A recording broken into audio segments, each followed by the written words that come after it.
تو اسلام قربانیوں سے، نبی کی محبت کی وجہ سے پھیلا ہے۔ اور ایک مقام پر میں ایک اور صحابی کا تذکرہ کرنا چاہتا ہوں، حضرت ابو عبیدہ ابن جراح رضی اللہ تعالیٰ عنہ، جلیل القدر صحابی ہے، عشرہ مبشرہ میں کتنی محبت تھی رسول اللہ سے۔ سرکار نے کہا تم میں سے اس وقت تک کوئی مومن ہو نہیں سکتا جب تک وہ اپنے ماں باپ سے زیادہ مجھ سے محبت نہ کرے۔ غزوہ احد کے اندر حضرت ابو عبیدہ ابن جراح شامل ہے، اور اسلام کو مٹانے کے لیے مد مقابل میں ان کا باپ جراح آتا ہے۔ یہ حضرت ابو عبیدہ، ان کا باپ جراح، بہت قوی پہلوان، لڑنے میں ماہر، دونوں ہاتھوں سے تلوار چلانا جانتا تھا۔ تلوار کا اس قدر دھنی تھا کہ جو اس کے مقابلے میں جاتا ٹک نہیں پاتا تھا، قتل ہونا یقینی ہوتا اس کا۔ اتنی تیز رفتاری کے ساتھ تلوار چلاتا تھا کہ سامنے والا اس کے تلوار بازی کے ہنر کو دیکھ کے سمجھ ہی نہیں پاتا تھا کہ کب وار کیا، کدھر مارا اور کدھر نکل گیا۔ اتنی پھرتی اور اتنی اس کے اندر تیزی تھی۔ جب وہ میدان میں اترتا ہے مشرکین خوش ہوئے کہ اب جراح میدان میں آیا ہے، اب مسلمانوں کی خیر نہیں۔ اور ان کے گمان کے مطابق وہی ہوا کہ جراح نے پے در پے حملے کرنے شروع کیے، جو صحابی اس کے مقابلے میں آتا شہید ہو جاتا۔ حضرت ابو عبیدہ نے دیکھا کہ میرا باپ جراح میدان میں اترا ہے۔ مشرکین خوش تھے کہ جراح بہادری کے جوہر دکھا رہا ہے، مسلمانوں کو قتل کر رہا ہے۔ حضرت ابو عبیدہ نے دیکھا، ضبط نہ کر سکے، سرکار کی خدمت میں گھوڑا لے کر آتے ہیں، عرض کرتے ہیں اللہ کے نبی میرا باپ جراح میدان میں آیا ہے۔ یا رسول اللہ تلوار کا بہت بڑا دھنی ہے، تلوار چلانے میں ماہر ہے، بہادر ہے، دونوں ہاتھ سے تلوار چلاتا ہے، اور نتیجہ یہ ہے کہ جو اس کے مقابلے میں جائیں گا سرکار مارا جائیں گا، اس کا مقابلہ اتنا آسان نہیں، حضور مجھے اجازت دیجیے کہ میں اپنے باپ کے مقابلے میں جاؤں۔ وجہ یہ ہے کہ وہ ہنر جو وہ جانتا ہے وہی ہنر میں بھی جانتا ہوں، کیونکہ استاد میرا باپ ہی ہے، میں نے اسی سے یہ ہنر سیکھا ہے۔ جب میں نے اس سے سیکھا ہے تو اس کی کارڈ میرے ہی پاس ہے۔ سرکار مجھے اجازت دی۔ اللہ کے نبی نے کہا اے ابو عبیدہ تجھے اجازت نہیں، میں نہیں چاہتا کہ آنے والے دور میں تاریخ یہ لکھے کہ محمد ایک ایسا دین لایا جس نے باپ اور بیٹے کو مد مقابل کھڑا کر دیا۔ میں یہ الزام اپنے سر لینا نہیں چاہتا۔ اے ابو عبیدہ تیرے باپ کے لیے بہت سارے صحابہ کافی ہے، تو فکر نہ کر، تیرا باپ زندہ نہیں رہ پائیں گا، کوئی نہ کوئی سے ضرور قتل کر دیں گا، لیکن میں تجھے اجازت نہیں دیتا۔ سرکار نے اجازت نہیں دی۔ حضرت ابو عبیدہ گھوڑا لے کے پھر میدان میں اترے، اجازت نہیں ملی، جنگ میں مشغول ہوئے، لیکن ساری توجہ اپنی جنگ کی بجائے باپ کی جنگ کی طرف تھی۔ ذہن بار بار باپ کی طرف جاتا، چہرہ اسی طرف دیکھتے، اور جب دیکھتے تو تڑپ جاتے کہ جراح کے مقابلے میں جو جاتا وہ شہید ہو جاتا، قتل ہو جاتا۔ جراح نے پھر چند صحابہ کو شہید کر دیا۔ حضرت ابو عبیدہ نے دیکھا کہ یہ اس طرح ہی اگر قتل کرتا رہا، ایسا نہ ہو کہ مشرکین کی فتح ہو جائے اور مسلمانوں کی شکست ہو جائے۔ پھر گھوڑا لے کر سرکار کی خدمت میں حاضر ہوئے، پھر اترتے ہیں گھوڑے سے، بارگاہ رسول میں حاضر ہوئے، دستبوسی کی، اللہ کے نبی آپ مجھے اجازت دیجئے، سرکار جراح مسلسل مسلمانوں کو قتل کر رہا ہے، اگر یہی حال رہا تو شام تک کئی سو کئی ہزار لوگوں کو میرا باپ قتل کر دیں گا، ہمیں بڑا بھاری نقصان ہوگا، شکست یقینی ہو جائیں گی، مشرکین کے حوصلے بڑھ جائیں گے، سرکار مجھے اجازت دیجئے۔ آقا نے پھر کچھ سختی سے کہا اے ابو عبیدہ میں نے کہا نا تجھے اجازت نہیں ہے، پھر تم بار بار آتے ہو، جاؤ اب دوبارہ نہ آنا، تمہیں اجازت نہیں ہے۔ پھر حضرت ابو عبیدہ چلے گئے، میدان میں آئے، پھر دوسری بار بھی وہی کیفیت تھی، بار بار باپ کی طرف ہی ذہن جاتا ہے، بار بار باپ ہی کو دیکھتے ہیں۔ پھر دیکھتے ہیں کہ چند صحابہ کو جراح نے قتل کیا، پھر ضبط نہ ہوا، پھر برداشت نہ ہوا، پھر حضور کی بارگاہ میں تیسری مرتبہ آتے ہیں، پھر اجازت طلب کرتے ہیں۔ تو اس بار تیسری بار سرکار نے بڑے سخت لہجے میں کہا کہ ابو عبیدہ تمہارے سمجھ میں نہیں آتا کہ میں کیا چاہتا ہوں، میں منع کرتا ہوں پھر آتے ہو، اب خبردار چوتھی بار میرے پاس ہرگز نہ آنا، تمہیں ہرگز اجازت نہیں دی جائیں گی۔ بہت سختی سے منع کیا۔ ابو عبیدہ آ گئے، اب مایوس ہو کر کہ حضور کی بالکل ممانعت اور سختی کے ساتھ ہے۔ راوی کہتے ہیں کہ پھر حضرت ابو عبیدہ لڑنے لگے، مگر ذہن باپ کی طرف، باپ سے ہٹی نہیں رہی ہے نگاہ۔ جب دیکھا کہ پھر اس نے مسلمانوں کو شہید کیا، قتل کیا، اب برداشت سے باہر ہو گیا، اور یہ کہ رسول اللہ نے منع کیا تھا وہ چیز ذہن سے ایک لمحے کے لیے ختم ہو گئی۔ جوش جہاد میں اور باپ کی نفرت اور باپ کی وہ جنگ کی وجہ سے جو شدت ان میں پیدا ہو گئی تھی، اس کے پیش نظر آپ باپ کے قریب گھوڑا لے کر آتے اور بلند آواز سے کہا ہے جراح اب تک جن سے تو نے لڑا وہ ہنر مند نہیں تھے، اب مجھ سے لڑا، مجھ سے دو دو ہاتھ ہو جائے، ہماری تلواریں فیصلہ کر لیں گی کون حق ہے اور کون باطل ہے۔ جب نام لے کے مخاطب کیا جراح چوک گیا، نگاہ اٹھائی، سامنے بیٹا کھڑا تھا، سگا بیٹا، سوتیلا بھی نہیں تھا، سگا بیٹا تھا۔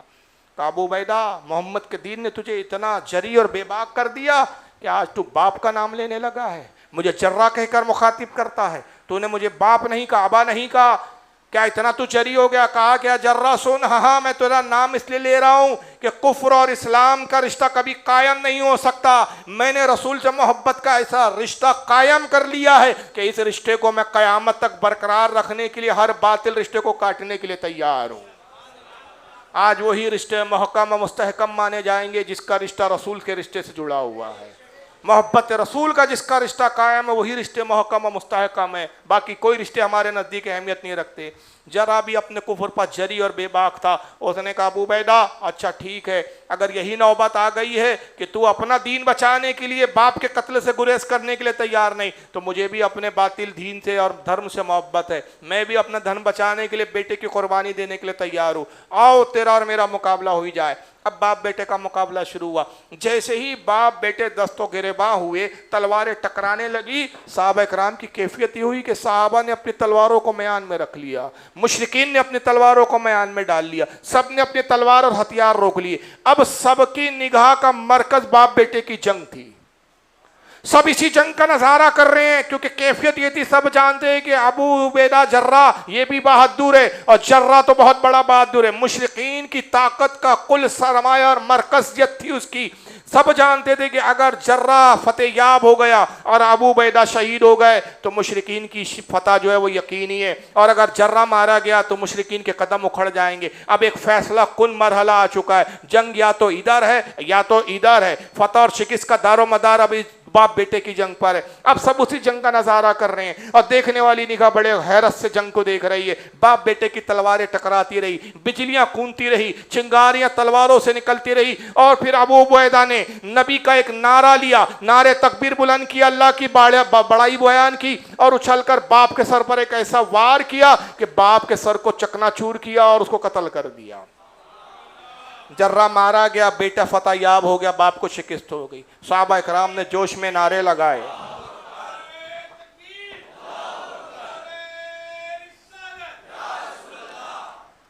صحابہ اکرام نے جوش میں نعرے لگائے، خوشی و مسرت کا اظہار کیا، مگر ایک نگاہ ابو عبیدہ جرہ کو دیکھ رہی تھی کہ جرہ پر کیا کیفیت ہے، کیا ابو عبیدہ جرہ بھی خوش ہے باپ کے قتل کے بعد؟ دیکھنے والی نگاہ نے دیکھا کہ جرہ تلوار کے دستے پر اپنی تھوڑی کو لگائے ہوئے رو رہے تھے، تلوار سے باپ کا خون بہ رہا تھا۔ نیت دیکھنے والی نگاہ مولا علی کی تھی، مولا علی قریب گئے، ابو عبیدہ کو بازو سے پکڑ کر اٹھا کے سہارا دیا، سینے سے لگایا، تسلی دی، کہا اے ابو عبیدہ میں احساس کر سکتا ہوں، میں سمجھ سکتا ہوں کہ آخر تم نے اس باپ کو قتل کیا ہے، اگرچہ وہ مشرک تھا، مشرکین کی طرف سے، کفاروں کی طرف سے آیا تھا، اسلام کا دشمن بن کر آیا تھا، لیکن مجھے اس بات کا احساس ہے کہ آخر وہ باپ تھا، اس نے تمہیں پیدا کیا، تمہاری پرورش کی، تمہیں تہذیب و تمدن سکھایا، تمہیں پروان چڑھایا، اس لائق بنایا گیا آج جو تم نے کارنامہ انجام دیا، باپ کی محبت کا تقاضا ہے کہ تم رو۔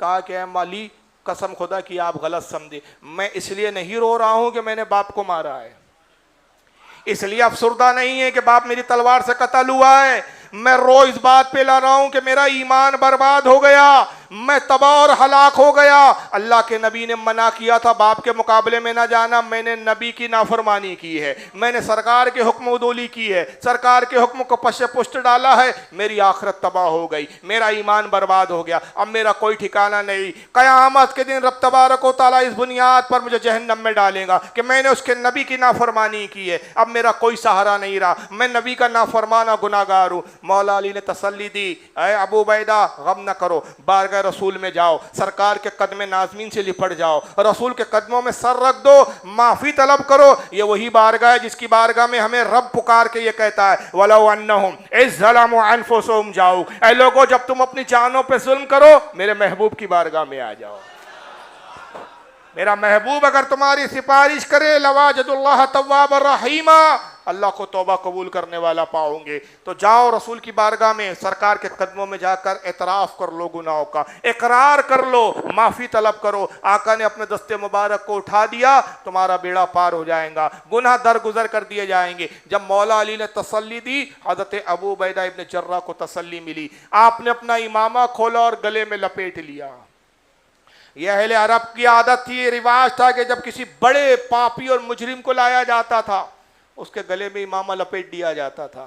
جیسے آج ہمارے ہندوستان کے قانون کے تحت جب کسی بڑے مجرم کو لے جاتے ہیں تو ہتکڑی لگا کے لے جاتے ہیں تاکہ دیکھنے والوں کو عبرت ہو کہ صاحب یہ بہت بڑا مجرم ہے۔ عرب کا دستور تھا کہ جب بڑے مجرم کو لایا جاتا عدالت میں اسی کا امامہ کھول کے اس کے سر میں گلے میں لپیٹ دیا جاتا تھا۔ آپ نے خود اپنے امامے کو لیا، گلے میں لپیٹا اور اس کے ایک سرے کو اپنے ہاتھ میں پکڑ لیا اور اسی کو کھینچتے ہوئے اس عالم میں جا رہے، گویا خود ہی مجرم ہے اور خود ہی پولیس کا آپ فریضہ انجام دے رہے اور اپنے مجرمانہ وجود کو بارگاہ رسالت تک پیش کر رہے ہیں۔ حضور کی خدمت میں گئے اور جانے کے بعد سرکار کے قدموں سے لپٹ گئے، رونے لگے، آنسوں کے دھارے بہنے لگے۔ نبی کریم کے جو ہے پائے اقدس پر آنسو گرتے ہیں، یا رسول اللہ میں آپ کا مجرم ہوں، سرکار میں نے جرم کیا ہے، میں مجرم ہوں آقا، مجھے ساتھ لے لو کہ رستے میں ہیں جا بجا تھانے والے۔ اے اللہ کے نبی مجھ سے جرم ہو گیا ہے۔ اے ابو عبیدہ کیا جرم ہوا تجھ سے؟ کس جرم کے لیے آیا ہے؟ کس کی معافی طلب کر رہا ہے؟ اللہ کے نبی آپ نے منع کیا تھا کہ باپ کے مقابلے میں نہ جانا۔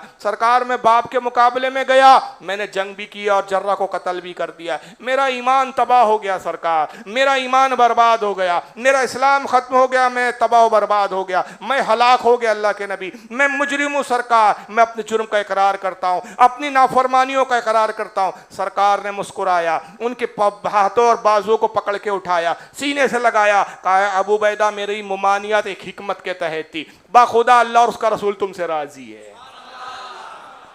تم غم نہ کرو، اللہ رسول تم سے راضی ہے۔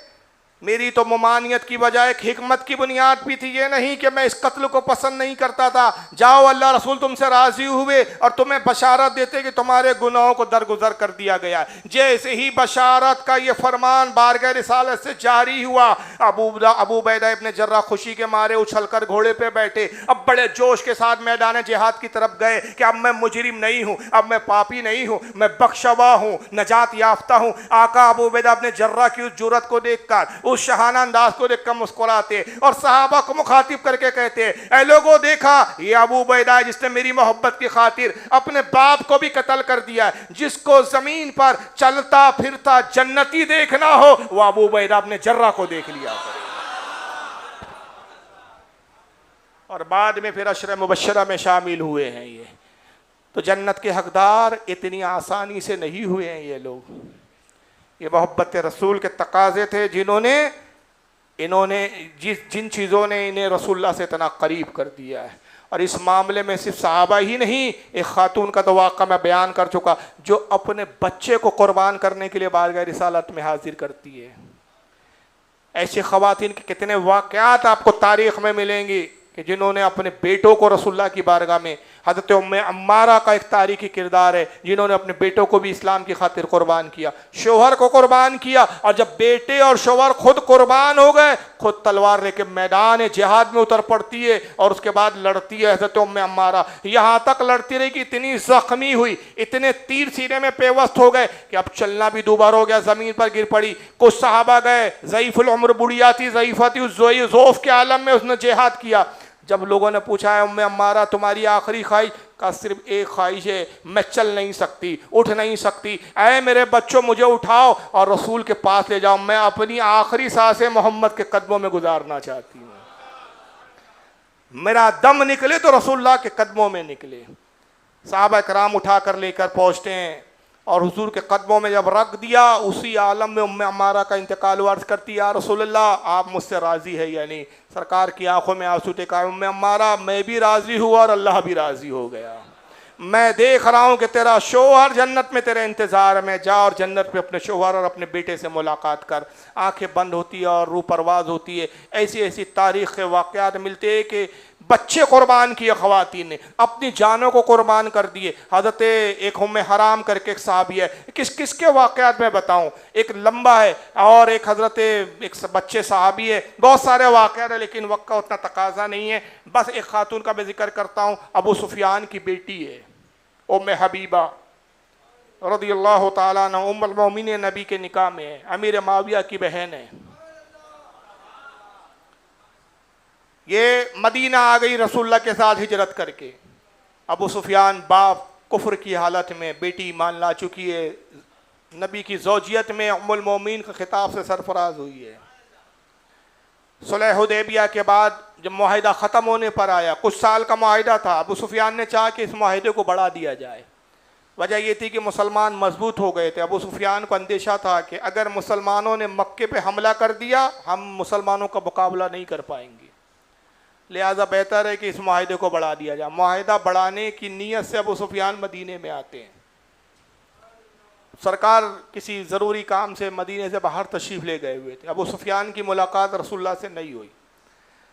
خیال کیا کہ جب تک رسول آتے ہیں چلو بیٹی سے ہی مل آتے ہیں، اب آئے ہیں مدینے میں تو بیٹی سے ہی ملاقات کر لیں۔ پوچھا بھائی ام حبیبہ میری بیٹی کا حجرہ کون سا ہے؟ صحابہ نے بتا دیا یہی آپ کی بیٹی کا حجرہ ہے۔ آواز لگائی، بیٹی نے دروازہ کھولا، کہا اے باپ کیسے آنا ہوا؟ کہا رسول اللہ سے ملاقات کے لیے آیا تھا، سرکار سے ملاقات نہیں ہوئی، سوچا تم ہی سے ملاقات کر لو۔ کہا ٹھیک ہے آئے ہو تو مل لو۔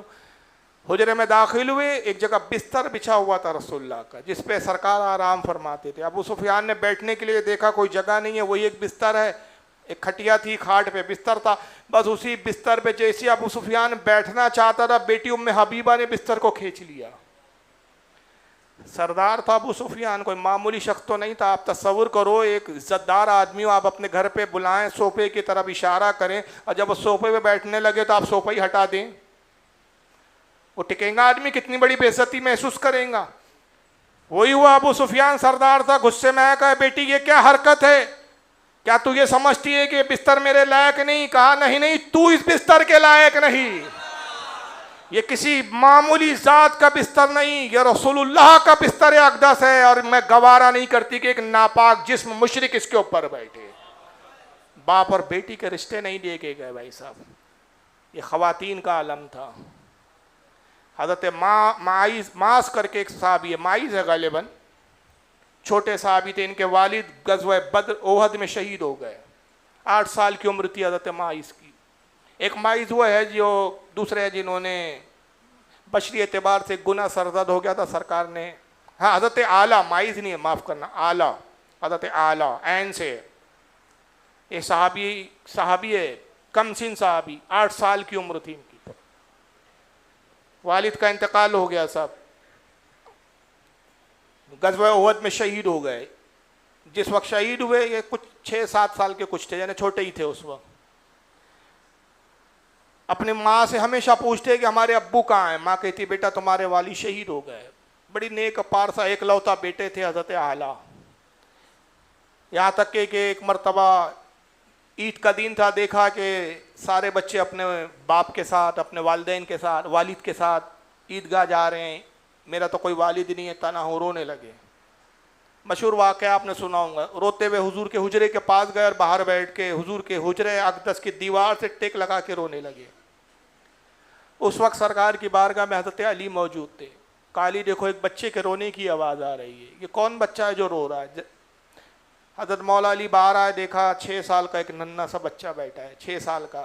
کہا کہ کیا نام ہے بیٹا، کیوں رو رہے ہو؟ کہا میرا نام اعلیٰ ہے۔ کیوں رو رہے ہو؟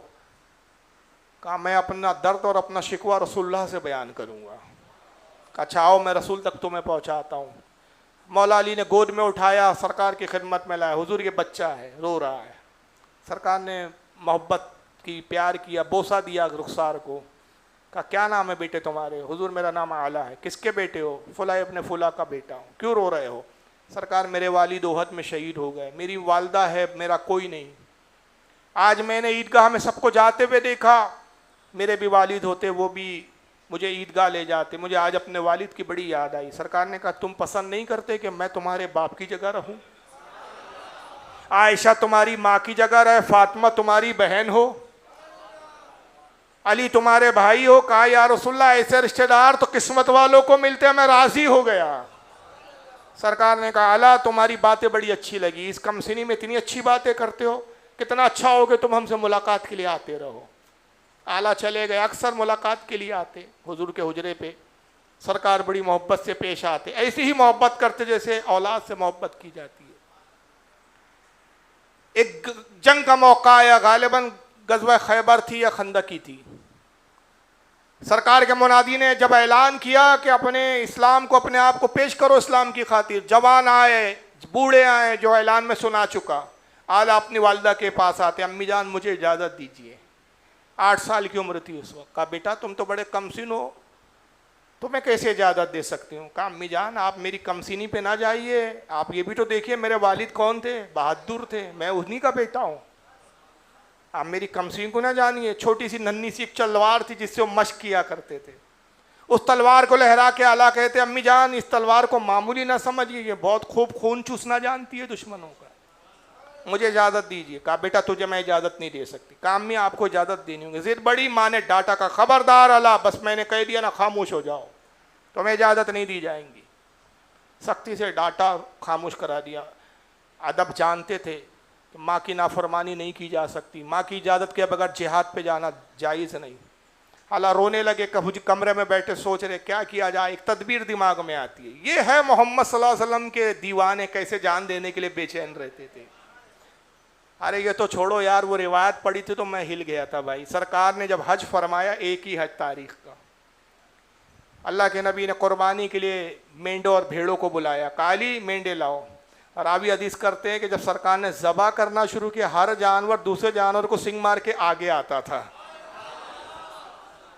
لوگوں نے کہا اللہ کے نبی یہ کیا ماجرا ہے, جانور آپس میں لڑتے ہیں اور آپ کے قریب آنے کے لیے کوشش کرتے ہیں. تو سرکار مسکرائے, کہا ہر جانور چاہتا وہ میرے ہاتھ سے ذبح کیا جائے, اور وہ دوسرا ایک جو جانور ہے وہ ڈرتا ہے کہ کہیں ایسا نہ ہو کہ حضور چند جانوروں کو ذبح کرے اور باقی کو چھوڑ دے, یا دوسروں کو کہہ دیا جائے کہ تم ذبح کر لو. ہر کوئی چاہتا ہے کہ اسے یہ سعادت ملے کہ وہ میرے ہاتھ سے ذبح ہو.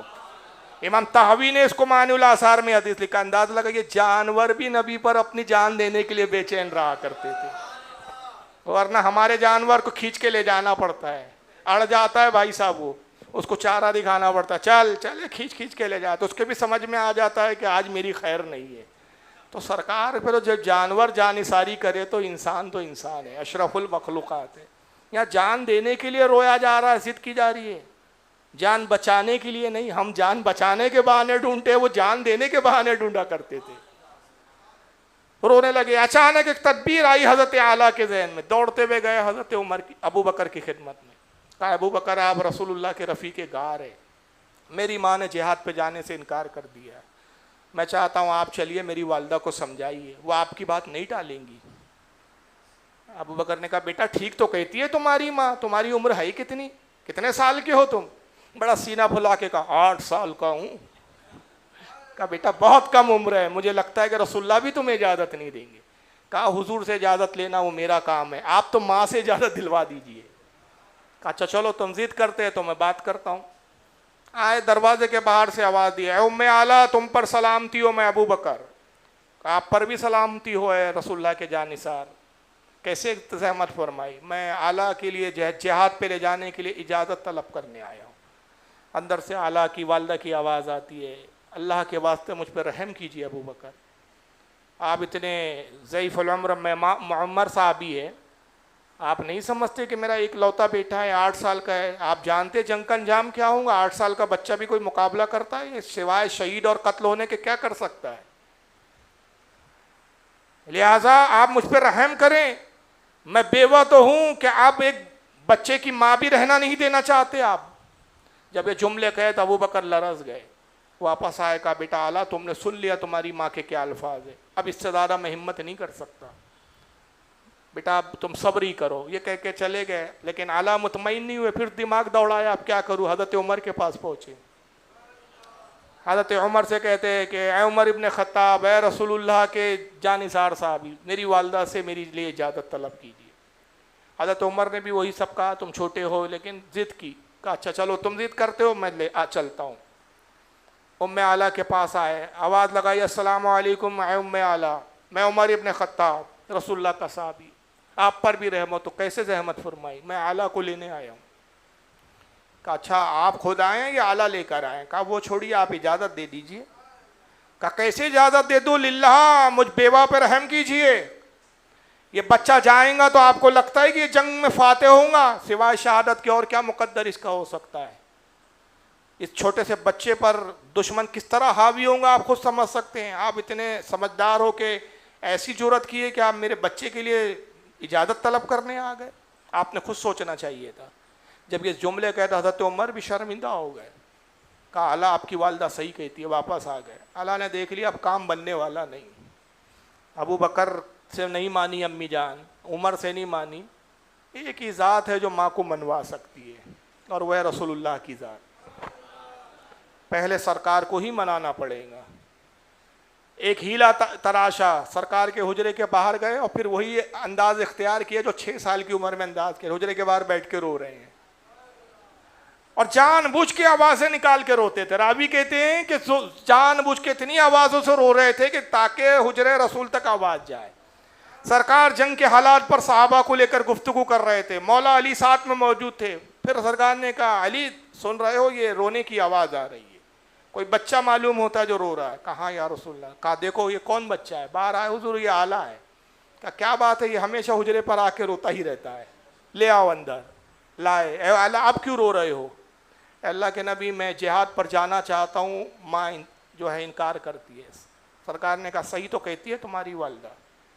کہا یا رسول اللہ میری خواہش ہے، آپ میری کمسینی پر نہ جائیے۔ پھر چھوٹی سی ننھی سی تلوار نکالی۔ اے اللہ کے نبی میں قسم کھا کے وعدہ کرتا ہوں کہ یہ تلوار آپ کی حفاظت کرنا خوب جانتی ہے، آپ اجازت دے سرکار۔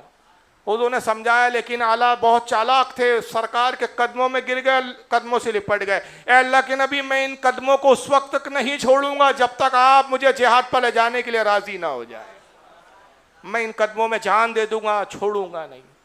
جب سرکار نے یہ جذبات اور کیفیت دیکھی، علی سے کہا علی جاؤ ان کی ماں سے اجازت لے لو، اور کہنا کہ رسول اللہ اجازت طلب کرتے۔ اللہ اکبر، ساری کائنات رسول سے اجازت لیتی ہے، رسول ان کے لیے اجازت لے رہے ہیں۔ مولا علی آئے، سلام کیا، السلام علیکم ام اعلیٰ، میں علی ابن ابی طالب۔ اے علی آپ کیسے آئے؟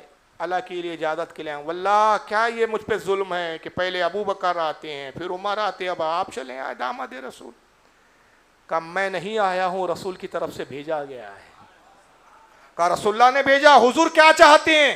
کہا حضور چاہتے ہیں کہ اعلیٰ ان کے ساتھ جہاد پہ جائے۔ کہا باخدا میں نے ابو بکر کو انکار کیا، عمر کو انکار کیا، قسم خدا کی آپ آتے آپ کو بھی انکار کرتی، مگر سرکار نے بھیجا تو ایک اعلیٰ کیا ہے، ہزاروں اعلیٰ حضور پر نثار ہے، بخوشی آپ اب اعلیٰ کو لے جائیں۔ اب میں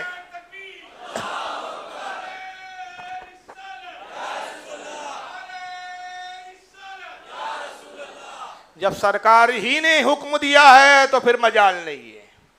اب تو ہمارا حال یہ ہے کہ سمعنا واطعنا، ہم نے سنا اور اطاعت کی، جائیے آپ اعلیٰ کو لے جائیے۔ سرکار نے اعلیٰ کو ساتھ لیا، میدان جہاد میں اترے۔ ایک موقع یہ آیا کہ دشمن حاوی ہوا، جنگ شدید ہوئی اور دشمنوں نے کوشش کی کہ رسول اللہ کو شہید کیا جائے۔ حضور کی طرف دشمن کی ایک ٹولی ٹوٹ پڑی، اعلیٰ ان اصحاب میں تھے جو رسول اللہ کی حفاظت میں متعین تھے۔ اعلیٰ نے لڑنا شروع کیا، ننھے سے 8 سال کا بچہ رسول اللہ کی حفاظت کر رہا ہے۔ دشمن نے دیکھا 8 سال کا بچہ بڑی جانبازی سے لڑ رہا ہے، جو سامنے جاتا اعلیٰ کی ننھی تلوار اٹھی اور اس کی گردن تن سے جدا کر دی تھی۔ اعلیٰ نے کئی مشرکین اور کفاروں کو جہنم پہنچایا۔ دشمن نے دیکھا چاروں طرف سے تیر برسانے لگے، اور جب حضور کی طرف جس طرف سے تیر آتے اعلیٰ اپنے آپ کو حضور کسی پر بنا کے وہ تیر اپنے سینے پہ لے لیتے۔ کہا جاتا ہے کہ 36 تیر آپ کے سینے میں پیوست ہوئے۔ ننھے سے شہزادے پہ گشی تاری ہوئی گرے، سرکار تشریف لائے، اعلیٰ کو سہارا دیا، زانو پہ سر رکھا۔ بالکل وہی منظر نظر آتا ہے جب میں پڑھ رہا تھا جو کربلا میں امام حسین کا منظر تھا۔ سرکار نے اپنے زانو پہ رکھا، گرد و غبار صاف کیا۔ اعلیٰ نے آنکھیں کھولی، اللہ کے نبی آپ مجھ سے راضی ہے یا نہیں؟ کہا میں تجھ سے راضی ہوا، رسول بھی راضی ہوئے، جاؤ دیکھو تمہارے والد جنت میں تمہارا انتظار کر رہے ہیں۔ اعلیٰ کی آنکھیں بند ہو گئی، شہادت واقع ہو گئی۔ بہرحال اللہ نے مسلمانوں کو عظیم فتح سے نوازا، فاتح یاب لشکر اسلام مدینے میں داخل ہوتا ہے۔ سب سے آگے ابو بکر صدیق ہے، جھنڈا لیے ہوئے ہاتھ میں۔ سردار ہوتے تھے الگ الگ ٹکڑیوں کے، اور ہر ٹکڑی کا سردار علم لیے ہوئے جھنڈا لیے ہوئے آگے چلتا تھا، اور اس کے جو ماتحت سپاہی ہوتے تھے اس کے پیچھے ہوتے تھے۔ یہ اس دور کے جنگ کا ڈسپلین تھا۔ سب سے آگے ابو بکر کا لشکر، اور وہ ابو بکر اس لشکر کے سردار، جھنڈا ہاتھ میں۔ خواتین استقبال کر رہی تھی، مرحبا کے نعرے لگاتی تھی، مجاہدین اسلام کو جنگ کی فتح پہ مبارکباد پیش کی جا رہی ہے۔ عزیز و اقارب گلے ملتے تھے مجاہدین سے، جنگ کی فتح کی مبارکباد دیتے تھے۔ ان خواتین کی بھیڑ میں ایک نقاب پوش ایک خاتون کھڑی ہوئی ہے، یہ ام اعلیٰ تھی۔